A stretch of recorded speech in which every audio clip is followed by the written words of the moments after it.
कल हमने अपने क्लास में अरस्तु के राज्य संबंधी विचारों के मूलभूत सिद्धांतों का अध्ययन किया था। आज हम अरस्तु के संविधान के वर्गीकरण से संबंधित विचारों का अध्ययन करेंगे। अरस्तु ने तत्कालीन समय में 158 संविधानों का अध्ययन करने के पश्चात यह निष्कर्ष निकाला था कि संविधान मूलतः इस उद्देश्य से निर्मित हैं कि वे सदजीवन की गति और जीवन की ओर लेकर जाएं। इस आधार पर हम मान सकते हैं कि संविधान के वर्गीकरण का सिद्धांत प्रस्तुत करने से पूर्व अरस्तु ने 3 आधारों को स्पष्ट रूप से लिया था। पहला तो ये कि संविधानों के वर्गीकरण का कारण क्या था उनका, दूसरा ये कि संविधानों के वर्गीकरण का उद्देश्य क्या था, और तीसरा ये कि संविधानों के वर्गीकरण का आधार क्या था। प्रथम बिंदु इस बात को स्पष्ट करता है कि तत्कालीन ग्रीक नगर राज्यों की प्रत्येक शासन प्रणाली में कुछ विसंगतियाँ थी, जिनके कारण समाज में अन्याय, अस्थिरता एवं भ्रष्टाचार व्याप्त था। फलतः उनके कारणों का विश्लेषण करना आवश्यक था। अर्थात संविधान किस कारण से प्रभावित होते हैं, या नए संविधान किस कारण से बनाए जाते हैं, या नए संविधानों के निर्माण के लिए ऐसी कौन सी परिस्थितियाँ होती हैं, वो तमाम परिस्थितियाँ उस समय एथेंस और स्पार्टा और अन्य ग्रीक नगर राज्यों में व्याप्त थी। द्वितीय बिंदु यह स्पष्ट करता है कौन सा संविधानों के वर्गीकरण का उद्देश्य क्या है। अरस्तु के अनुसार आदर्श समाज में शासन सर्वोत्तम व्यक्तियों से नियंत्रित होना चाहिए, विषमता को समाप्त किया जाना चाहिए, अन्याय को समाप्त किया जाना चाहिए और सद्गुण पर आधारित विधि निर्माण होना चाहिए, विवेक पर आधारित होना चाहिए। तो संविधान का उद्देश्य केवल राज्य या शासन चलाना नहीं होता, अपितु सदजीवन की प्राप्ति भी होता है। और इस सदजीवन की प्राप्ति तभी हो सकती है जब सद्गुण आधारित कानून होता है और सद्गुण आधारित शासन व्यवस्था होती है। तृतीय बिंदु है संविधानों के वर्गीकरण का प्रमुख आधार का था। तृतीय बिंदु में अरस्तु संविधान परिवर्तन और सामाजिक राजनीतिक परिवर्तन में मौलिक अंतर नहीं करते हैं।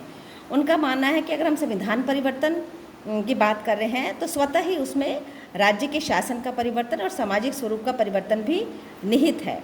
और यदि किसी भी तरीके से हम राजनीतिक और सामाजिक परिवर्तन की बात करते हैं तो उसका सीधा सा आशय भी ये है कि संविधान परिवर्तित हो रहा है।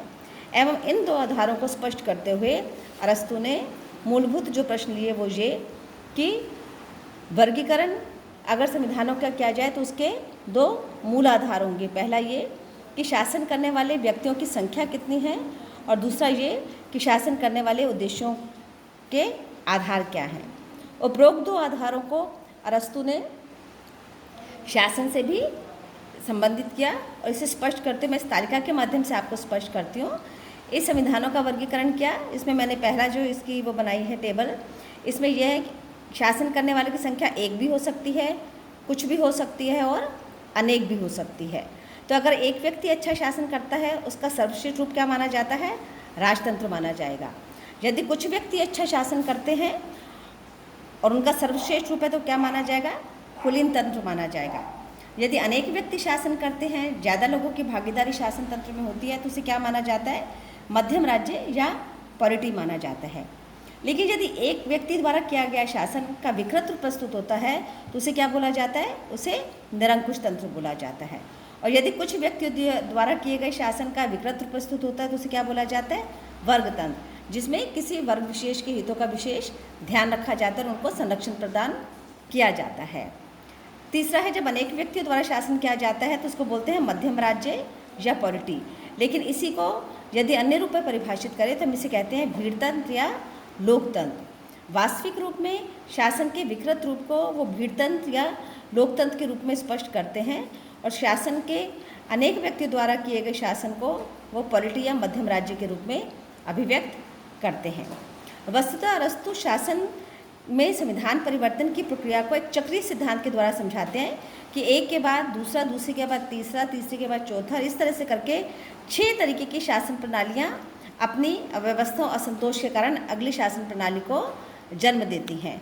जैसे राजतंत्र अगर परिवर्तित होता है, राजा बुरा शासन करता है तो वो निरंकुश तंत्र में परिवर्तित होता है, और जब निरंकुश तंत्र का अत्याचार बढ़ जाता है, निरंकुश तंत्र की जिस सीमा समाप्त हो जाती है तो कुछ लोग शासन की सत्ता को हथिया लेते हैं जो कुलीन तंत्र में आ जाता है। कुलीन तंत्र प्रारंभिक में अच्छा शासन करता है, लेकिन कुछ समय बाद वही शासन जब वर्ग विशेष को विशेष संरक्षण देने लग जाता है तो वो वर्ग तंत्र में, ओलिगार्की में बदल जाता है। और फिर जब कुछ लोगों के शासन को चुनौती मिलती है तो वो मध्यम राज्य, मध्यम लोगों के वर्ग के हाथों में आ जाता है, जो अंततः लोकतंत्र में परिवर्तित होता है। प्लेटो का मानना है कि एक व्यक्ति मोनार्की, डिक्टेटरशिप ओलिगार्की में, अरिस्टोक्रेसी ओलिगार्की में, ओलिगार्की पॉलिटी में और पॉलिटी अंततः डेमोक्रेसी में परिवर्तित होती है। प्लेटो के बिल्कुल विपरीत अरस्तु का ये मानना है, हमारा मूल उद्देश्य किसी भी पूरी शासन व्यवस्था को पूरी तरह समाप्त करके नई व्यवस्था, शासन व्यवस्था स्थापित करना नहीं है।